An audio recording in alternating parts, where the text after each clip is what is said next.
A fresh exchange of artillery fire between Ukrainian and Russian forces, both reporting over 100 enemy drones over their respective territories. Those attacks coming just hours after President Trump announced on social media he's appointing General Kellogg to the post of Special Envoy to Ukraine.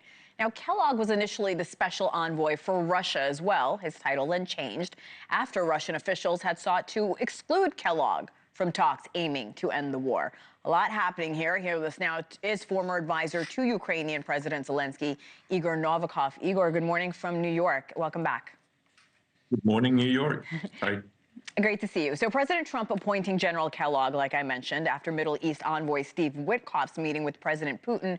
You've worked very closely with President Zelenskyy. Can you tell me about the relationship between Kellogg and Zelenskyy and what this means for negotiations moving forward? Well, there's a lot of respect because he's a general after all. So I think it's a very good development. And even if we go by the rule of thumb that somebody Russia's not happy with is good for Ukraine, it's a very good appointment. And we're looking forward to making sure that we get the most out of the opportunities presented to us. President Trump posted on social media to dispute a lot of reporting that Steve Witkoff waited close to 8 hours before meeting with Putin. Why is that narrative so important to President Trump? Well, if you remember the meeting with President Zelenskyy in the Oval Office, and if you remember a couple of other things that happened recently, President Trump, his public persona and perception of him is incredibly important. So, and Putin knows that. Putin is infamous for trying to play those mind games with different world leaders. So basically, I think President Trump is just trying to avoid, the behind the scenes from seeing the light of day. Putin also is saying this morning that Ukrainian troops are encircled by the Russian military. Ukrainian officials say that is not happening. That is not true. What is actually happening on the ground here, Igor? Well, it isn't true. Ukraine is withdrawn because Russia is increasing. Russia and North Korea, actually, because North Korean troops are fighting in that region. Yep. So Ukraine is actually retreating to Ukrainian territory. Exactly, you can see it on the map, to the yellow kind of area on the map. Russia is trying to kind of amass troops there to try and attack inside Ukraine after that, but that we are aware of that, and it's not going to help Russia. But there's no encirclement, there's no tragic development there, so unfortunately it's war as usual. Yeah, thank you for that clarification. You and I spoke a few weeks ago before that heated exchange you mentioned in the Oval Office between Zelenskyy and President Trump. You had said both men have backgrounds in entertainment. They're both performers at heart.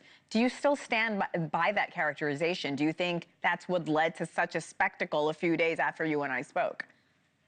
Well, yes, because I mean, apart from the practical side of things, i.e., the potential ceasefire and the peace deal and everything, there's also domestic politics for both of them, and things aren't going that well as they probably had hoped, both of them. So they're kind of trying to cater for two markets, kind of solve the problem and look good solving it. So that's important. And one kind of point I want to make here, look.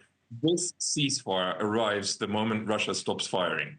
And let me tell you why. Because with Trump in the Oval Office, if Russia stops firing, a single shot from Ukraine is suicide for a country.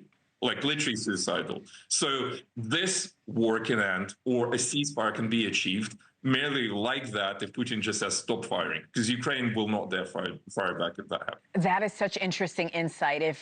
If there is a ceasefire and Ukraine shoots, that's almost a suicide mission for the nation. That makes complete sense. And we know Putin and Zelenskyy are both looking to walk away, telling their own countries they did their best. They won. What concessions are going to be hardest for both sides in this conflict to make?